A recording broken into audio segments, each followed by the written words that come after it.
What is up, everybody? It's Ed Galdrino of the Dad Central Show and Dad Central. And for the last time this year, I think on the screen, I'm with Drew Solon of Dad Central and the Dad Central Show. What's going on, man? You see, you were good. You didn't freeze. Well, thank you. You are so gracious with me that it allows me opportunity to get better. So that's the goal, to continue to improve in every single way. So I'm working at it. So hope for me for next year. No, hey, you have improved immensely. You're on the upswing, brother. You're on the upswing. But before we go any further, the Dad Central Show is sponsored by Dove Plus Care. Dove Plus Care believes that care is the best of a man, because when men care about themselves and others, there's a positive impact. And this is our year in review. So this is our last recording we're doing in 2023. And I'm going to hand it over to Drew because he has a list of things he wants to shout out about. Okay, I'm happy to go through my quick list, but we can't leave you out. So are you going to come back with something afterwards? Yes, I will. I will. There's a number of things, but you're the lead. You do your thing. Thank you for the honor of being able to go first. So for me, 2023 was and has been a great year.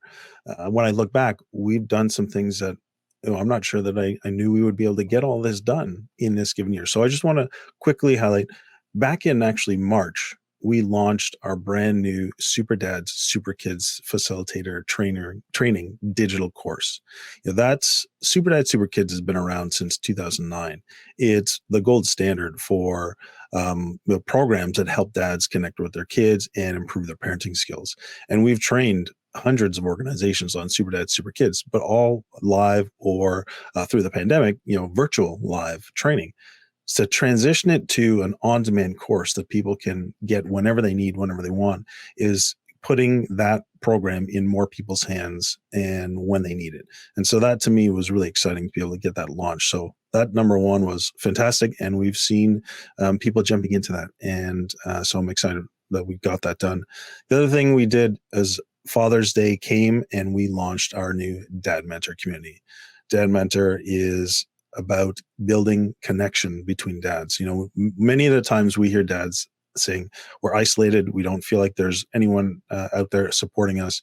And we said, okay, well, it's time we actually do something about that. So Dad Mentor was launched, and we've been connecting with our community every single month, adding more resources, adding more master classes. And to me, that's an amazing accomplishment, given that we have very little resources ourselves to be able to, but we want to deliver value to dads.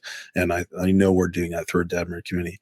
And then from last but not least, this podcast. We have hosted over 50 conversations this year, and we've published, I think, about 43. By the time the year's done, we'll have published 43 of those conversations as episodes. So to me, that's really exciting. That's an opportunity to build relationships with other people who are working in this space, supporting parents or supporting fathers, and just building that network that can help support dads wherever they are. And that's amazing to think about. So I'm really excited for next year and even more conversations that give dads practical tools to help them raise confident, successful kids and be the best that they can be. So that's, for me, a fantastic year in review.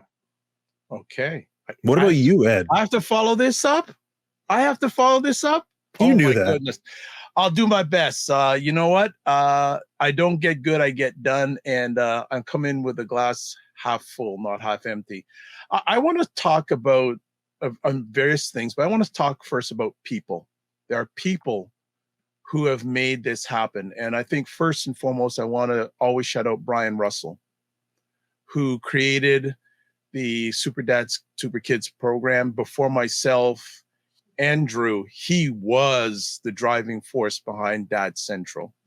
So Brian, I'm going to make sure you see this, because I know you got a lot of things on the go these days, but I wanted to shout you out first and foremost, and never will forget when I was working at the Father Focus Family Center, the only one in Canada at that time. We had a meeting and I said, you know what? I think I have some suggestions for you in regards to Dad Central. And I would not be here if it wasn't saying, hey, let's have a meeting. And he invited me to join the team, and it's been beautiful ever since. So first and foremost, Brian. Second of all, to Drew and his family. Drew has gone through a lot, family. Some of it he shared, a lot of it he hasn't, and that's totally up to him. But I've seen Drew grow internally and externally since I've met him. And again, we've only really met like once or twice in our lives, but we see each other through a screen. And we are becoming twin sons of different mothers when it comes to this project. And I appreciate Drew, how he's been able to share with me and develop a relationship, and myself with him, because if we aren't right, you're going to see it on the screen and you're going to feel it. And not only people are watching, but globally. So I want to thank Drew Solon. There are people you don't see that make this happen. There is Homa, who handles a whole pile of the social media and always is trying to make us look our best. Homa, big thank you. And we champion you. There's also Tabish, who has done a lot of improvements on our website and will be doing some more improvements on our website going into the new year. And also there's some other things that we're going to be doing education-wise, e-commerce-wise, that he's going to be central with. I also have to thank the steering committee. They have been fantastic champions.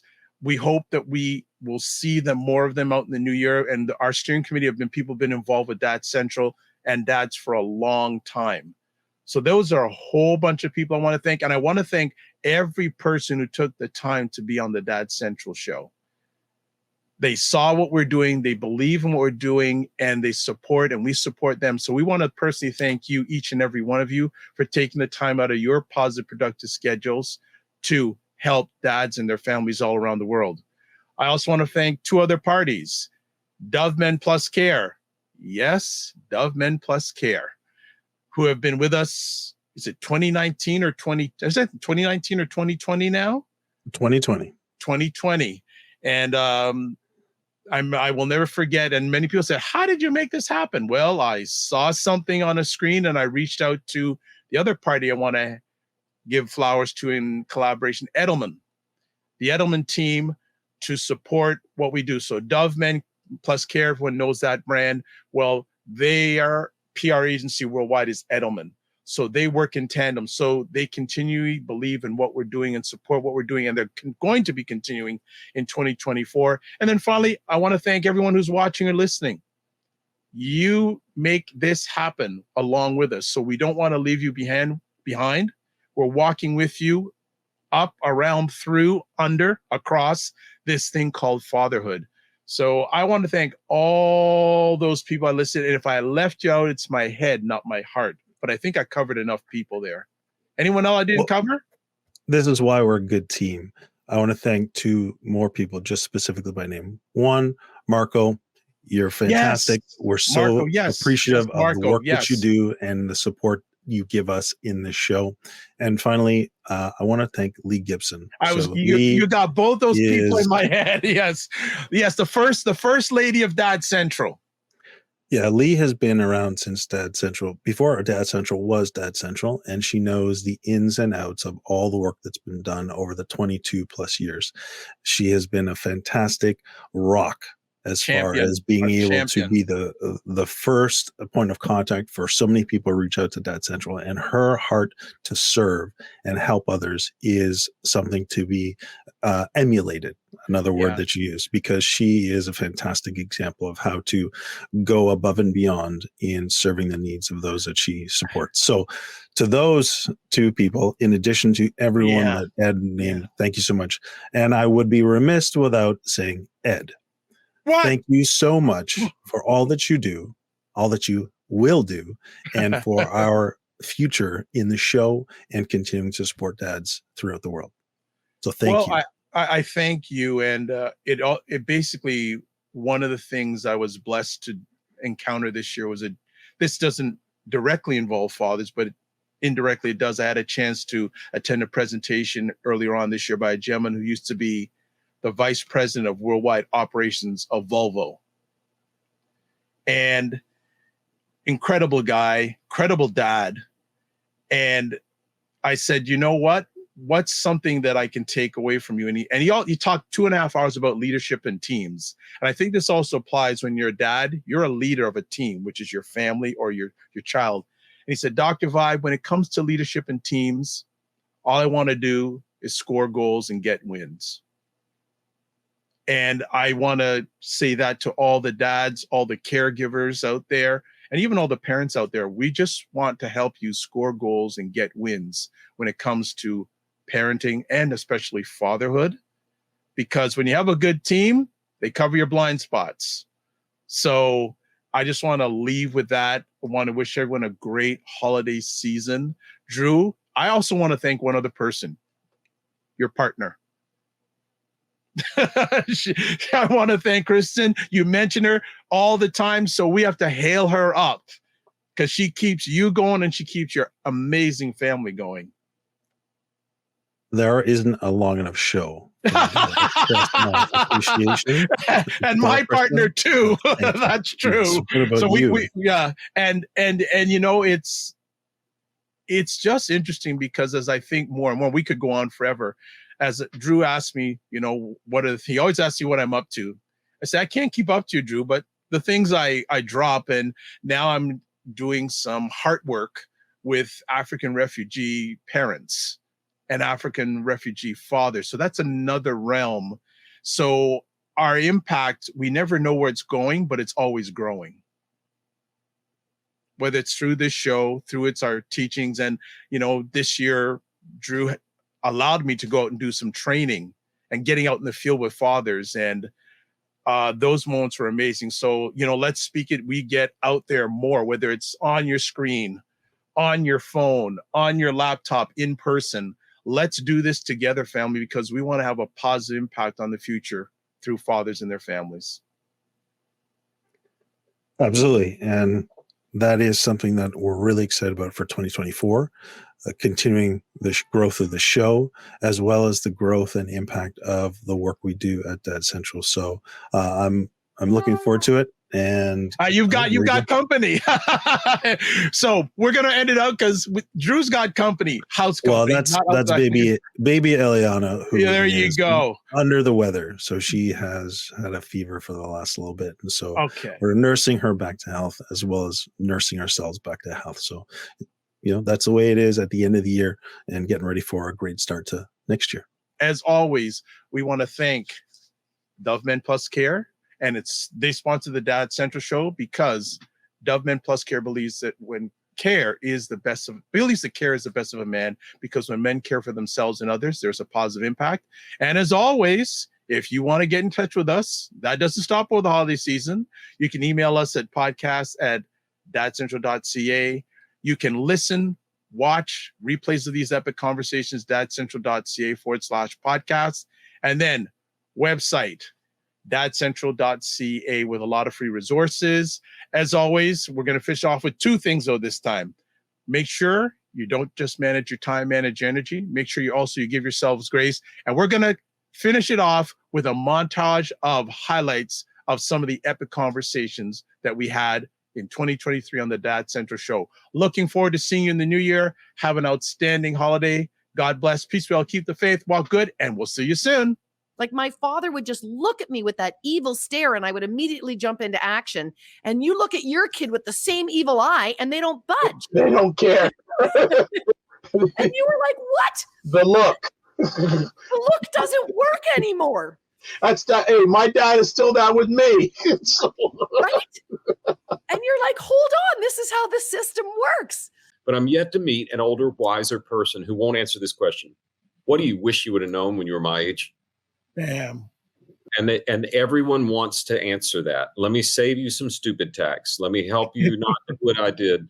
See, I think people maybe listen to you when you're talking about your successes, but they never forget it when you talk about your failures. I had a friend that also drove. He drove one of the Gravedigger trucks. Boo, Gravedigger. By the way, all my kids know to cheer for Mohawk Warrior, not Gravedigger. Anyway. Hey, I remember Gravedigger when I was watching Monster Jam. Big. Do you? Okay. But did you cheer for him, Drew? That's the question. Gravedigger was cool. Look, we can end this podcast right now. Skills pay the bills. is my saying with my kids. And I think that that's the father's main role. And that's something that I've always prided myself on, is can I give my kids those skills? Can I teach them those skills so that at least they can thrive and manage? The best thing that helped me was to find other dads going through the same thing.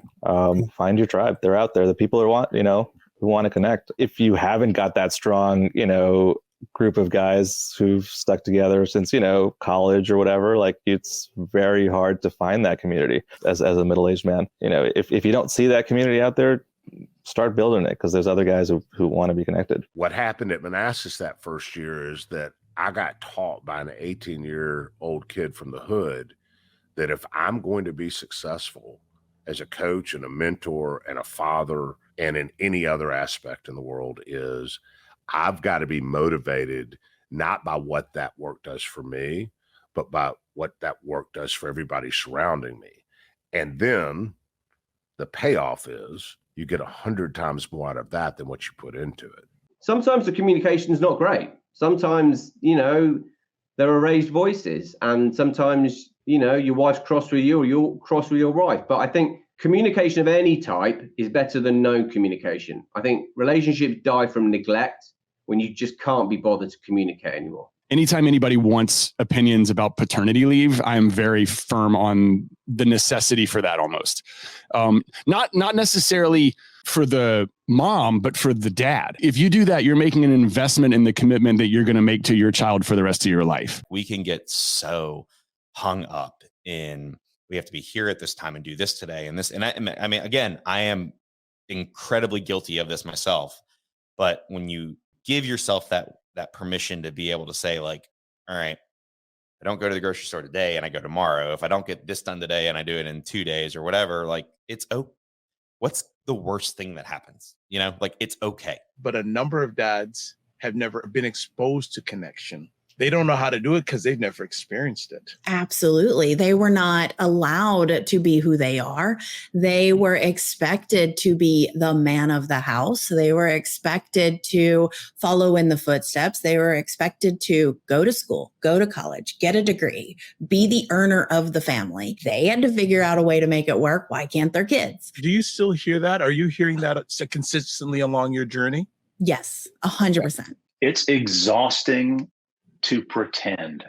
It's exhausting to put a mask on if I've got to be somebody at work, and then I got to come home and put my mask on because I got to be somebody at home, and then I'm going to my kids' baseball games and I got to put a mask on because I want, I'm comparing myself to the other baseball dads. And I've worked with some kids where they only eat, chocolate covered candies, chocolate syrup and this other thing, which is detrimental. Drew, did she hit on a chord there or something? I just saw that body movement.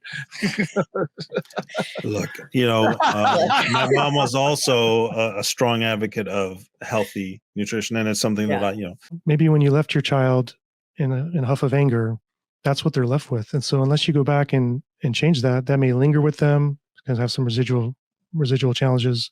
And so modeling that behavior for them, because when they're little, you're always asking them, hey, go, fix whatever, go apologize to your brother that you hit, stuff like that. So you have to model that as an adult too, or they think it's just a one-way street just for kids. I have seen many parents who, their children cry, so they give them the iPad, and then they wonder why they're not interacting with other children as they get older. Why? Because they're too busy having a conversation and sharing a glass of wine, and they don't want to be disturbed. So here, we'll just give the kid an iPad and, he'll shut up or she'll shut up. You can't do that, because that doesn't teach the child anything. And what it does teach them, it teaches them to become spoiled little brats. We have to admit we messed up and then correct it. And there's no shame in admitting you messed up. There's shame in not correcting it, because then we fail our kids. You learn that you made a poor choice. You correct it, you do better for your kid. You didn't see a dad growing up. You didn't see love in your home. You can still have love in your home. You weren't loved by a dad. You can still love as a dad. You're not disqualified from loving because you weren't loved a certain way. I lost my discipline on keeping up with my fitness, and suddenly I didn't go to the gym. I instead was drinking more beers with my friends, and my alcohol bad habits turned into an addiction. It was my body being broken down completely. I had written my will, my testament, and I really thought that I couldn't continue living. About 85% of the children that get abandoned, they make a decision. They're going to flee from the situation and rebel. And that's what most of them do. And that's what you see on the streets. That's what you see all around us and all the damaging statistics, because they're angry and they want the world to know this, that they've been shafted. They're hurting, they're broken, and they're angry. But they should be angry. There should be a righteous anger. But we're also called not to sin in our anger.